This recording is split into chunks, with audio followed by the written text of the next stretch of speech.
The previous lecture on circulation discussed it in terms of a total body system. Today we're going to look at the cardiac cycle itself and the role that the basic physics principles play in blood flow. The cardiac cycle is broken into systolic and diastolic components relating to ventricular contraction and relaxation respectively. You should be familiar with these terms from taking a patient's blood pressure during your clinical exposure. However, if we were to take an average of the pressure in the arteries over time, it would not be an even split between the systolic and diastolic values. This is because our heart actually spends 2/3 of its cycle in diastole and 1/3 of the time in systole, and the mean arterial pressure is a product of this timing. If you were to calculate a mean arterial pressure, you could memorize an equation which utilizes pulse pressure, which is the difference between the systolic and diastolic value. But I believe the simpler way is to double the diastolic, add the systolic, and then divide that total by 3. In order to have a solid understanding of the cardiac cycle, we must return to anatomy and review the direction of blood through the adult heart. We recall that deoxygenated blood enters the heart via the superior vena cava and the inferior vena cava into the right atrium and moves through the tricuspid valve into the right ventricle, then finally out to the lungs through the pulmonic semilunar valve via the pulmonary artery. On the other side of the heart, oxygenated blood returns to it via the pulmonary vein into the left atrium.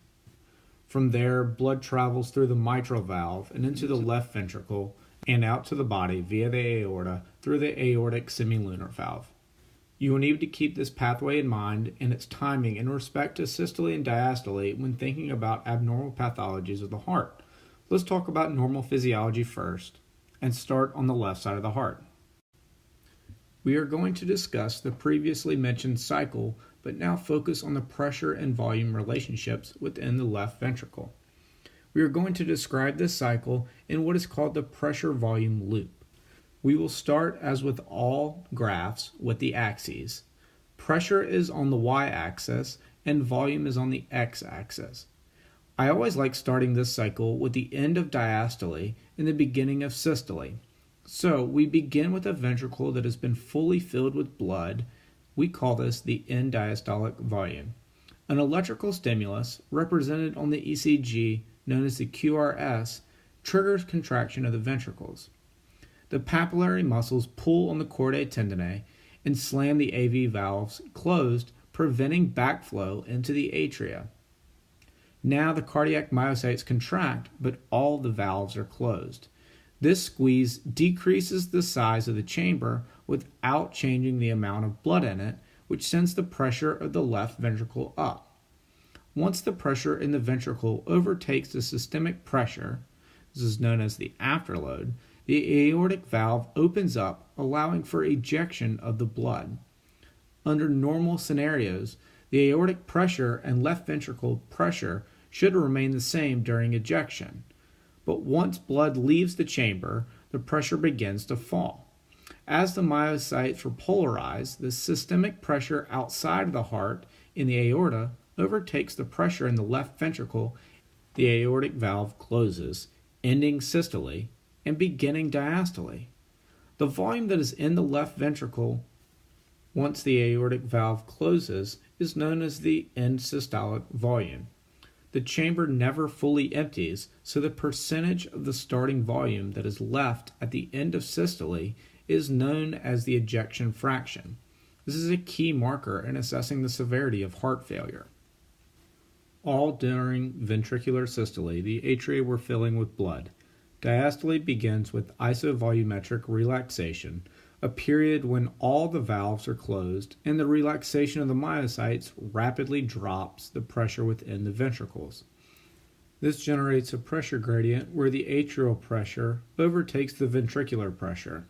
This passive diffusion of blood opens the AV valve and begins to fill the ventricle. The atrium has a contraction of its own, known as the atrial kick, which adds about 30% of the preload to the ventricle during diastole. This kick, or atrial systole, was triggered by an electrical activity regarded on the electrocardiogram known as the P wave. Diastole ends when the electrical signal reaches the ventricles, triggering another contraction or systolic event. From this loop, we are able to determine certain cardiovascular parameters that could be useful clinically. For instance, we can calculate the stroke volume, which is the end diastolic volume minus the end systolic volume. Knowing the stroke volume can be helpful in determining what therapies a patient may need. For instance, a patient in shock may need vasopressors to increase the blood pressure, or they just may need volume administration to increase the preload. The body knows how to manipulate this loop in order to achieve their certain therapeutic goals. In class, you will discuss how changes in afterload, volume administration, or inotropic medications affect this system. Think about how this loop would be affected if a patient were to suddenly change in volume. What would happen if there was a sudden increase in contractility of the myocardium or an increase in resistance? Again, thank you for watching and good luck with your studies.